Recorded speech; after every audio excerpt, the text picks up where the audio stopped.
The other matter that seems to be percolating today, beginning with John Roberts' question, regarding General Michael Flynn, the former national security advisor, and who knew what and when regarding his being a lobbyist for President Erdogan of Turkey.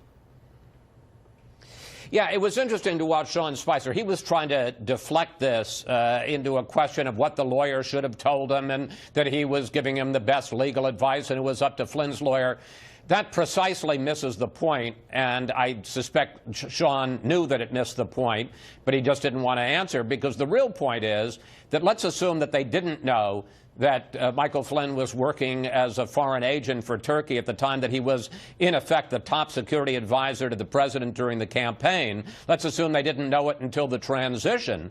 Wouldn't you think, I mean, to me it seems inconceivable. I know that Sean said it. It seems inconceivable that it wouldn't percolate up the transition chain and somebody would have said, Donald Trump, the new president-elect, hey, did you know that Mike Flynn was working as a foreign agent?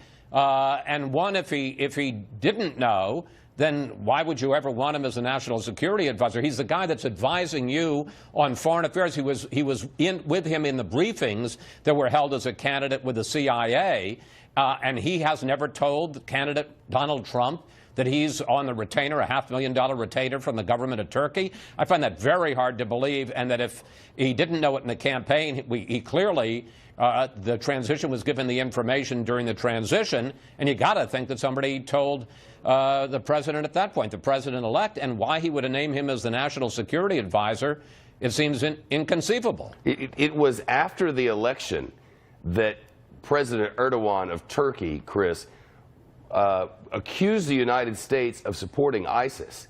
And it was during that same period that General Flynn wrote an op-ed in support and praise of President Erdogan. Certainly, I don't know if there's anything illegal here. I defer to you on that. But something is missing, at least in the vetting process or the communication process, wouldn't you say? Well, certainly in the communications process. I mean, again, let's point out, he was the top foreign affairs, national security advisor to candidate Donald Trump. I don't care. I mean, yes, you're pointing out reasons why representing Erdogan and the government of Turkey would be especially troubling. But let's say he was representing England, a staunch ally of us. When you're getting advice from your top security advisor, when he's going in with you to top secret briefings by the CIA when you're a candidate for president, and he's representing another country and getting a $500,000 retainer or more than that, how is it conceivable that he wouldn't have told you? And if he hadn't told you, how is it conceivable that you wouldn't fire him on the spot as soon as you found out? There's more intrigue here in that the Russian government is very much aligned now with the Turkish government. They have very nice things to say about each other. And it was Michael Flynn who had conversations with the Russians that was the stated reason at the time for what was then called the asking of his resignation.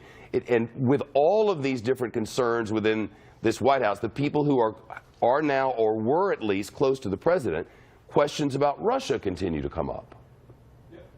That's true, but you know, I think we have to point out, and I had an interview last Sunday on Fox News Sunday with Tom Cotton, who's a member of the Senate Intelligence Committee, and I asked him directly, is there any evidence you've gotten so far, and this investigation has been going on for quite a period of time, is there any evidence of collusion between Trump world, and I'm saying sort of writ large, campaign, associates, whatever, and the Russians? And he said there is not any evidence that we on the Intelligence Committee have received so far. So until that changes, the Russia question, I understand there's smoke, but there is no indication, no hard evidence of any fire, any collusion between the Russians and Trump world to interfere with the campaign.